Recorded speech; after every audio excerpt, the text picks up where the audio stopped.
Just looking at physics now, not the biology. We just talked about biology and why sunlight is important. We're going to look at the physics. The more sunlight that is hitting that swath, the higher the swath temperature and air temperature, the blue and red marks just above it. The more sunlight hitting it, the greater the vapor deficit, the gray piece just above that. Now, if we jump up to the top of the graph, on the yellow side is relative humidity. We're going to look at that. Because you know those days where you stand there and the sweat pours off you, you can't really get stuff dry very well? Well, we're going to look at that impact, and then swath density. Okay, guys, when you were bachelors, you did laundry, you took it out of the wash machine, threw it on the floor in a pile. It eventually dried enough you could pick off the outer pieces and wear them, and you worked your way down through the pile, and eventually it dried, right? But if we hung it out on the line and reduced the density, it dried real fast in a matter of hours. The same principle holds true in the hay crop that we're making. No, it's not your fault. It's the graph decided, the automated part decided not to work. I guess once I left Cornell, it doesn't work in my software. Okay, let's look at the most important factor, which is swath sunlight. Yes, question.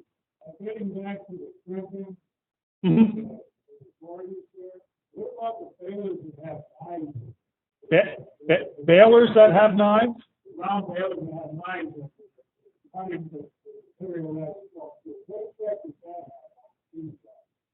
Okay, the question is what does the effect of the cutting knives have on the feed value when you're round baling it?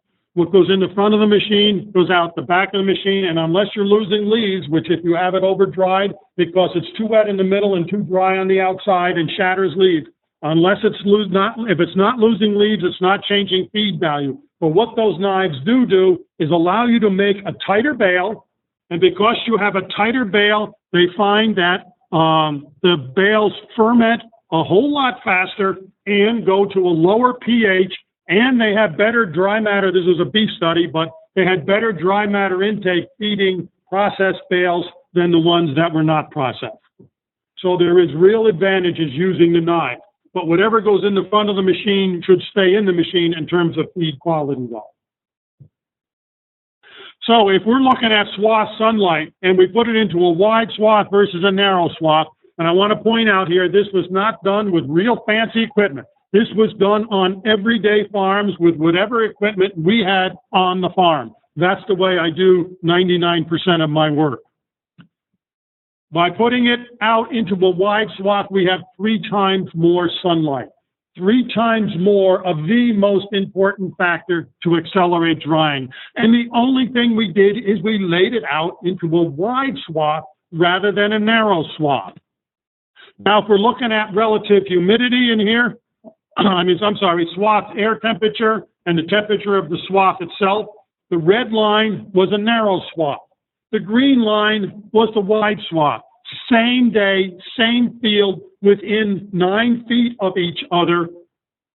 The wide swath reached over 100 degrees in temperature, whereas a narrow swath bumped up to maybe 90 or so. The big difference is the amount of sunlight hitting the swath increases the temperature of the swath and increases the air temperature within the swath. Now, what about relative humidity? That's that big negative. You know, the days when we're standing around and the sweat's pouring off of you? Well, when you look at what the data loggers were telling us, in the wide swath that day, the humidity got down to about 45, 48% moisture, humidity. Inside the narrow swath, it was 100% humidity, which means inside that narrow swath, you are getting 0 drying. Nothing is drying inside that swath. Now, the other one is the swath density. That's the negative. That's where you take the laundry out and drop it into a pile on the ground and let it dry, because that's, in essence, what we're doing with our hay crop system. We're mowing it, we're bringing it out the back of the mower and putting it into this big lump called the windrow. And the better the quality of the forage, the less lignin in it, the tighter a lump it forms. And what Wright found was density had a greater impact on drying than conditioning, mixing, or turning the swath. Conditioning, mixing, or turning. That's where somebody gets to sell you a silver bullet piece of iron that's guaranteed to increase your drying rate. When in fact, if you just wouldn't put it into a lump out in the field, it would dry on its own without having to buy all this extra equipment. You just get it out there and let it spread out so it's not in a dense lump when we're putting this through the machine. In fact, the narrow swaths were 5.5 times more dense than a wide swath as they came out the back of the machine. We didn't do anything else to it. And the whole difference between those two was the person on the tractor. As we say, it's the hardware issue, the loose nut at the steering wheel. That's what was controlling how dense the stuff is coming out the back, because it's how you have your mower set up.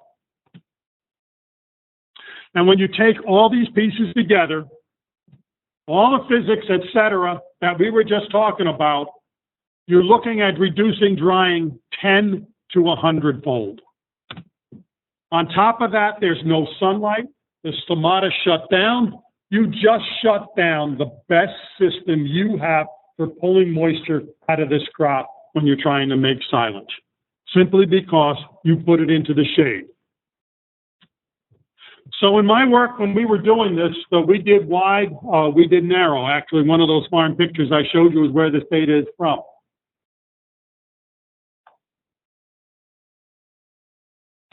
So we started out with a sugar and starch level, and in 24 hours, because it took at least 24 hours before it was dry enough to ensile, in 24 hours, we had lost 17% of the sugar, 17% of the starch, which is right in line with what other researchers have found, 16 to 30% loss. That is a huge loss of milk producing ability, because what is lost? The sugars and the starches, the stuff that you can make milk on.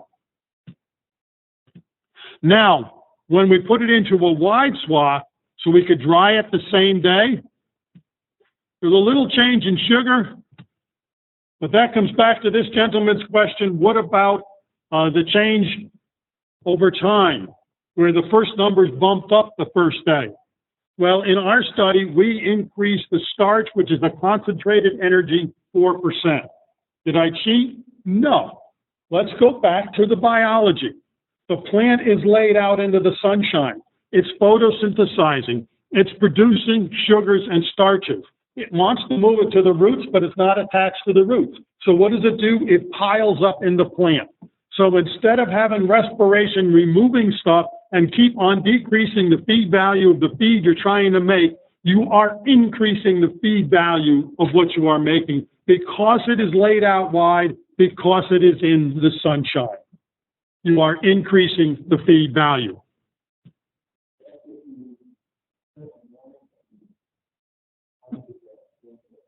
That's if it's harvest. The question is, that's if I cut it in the morning and I harvest it the same day. Absolutely right. We're talking about same day hay lick. And we're harvesting it at proper moistures, but same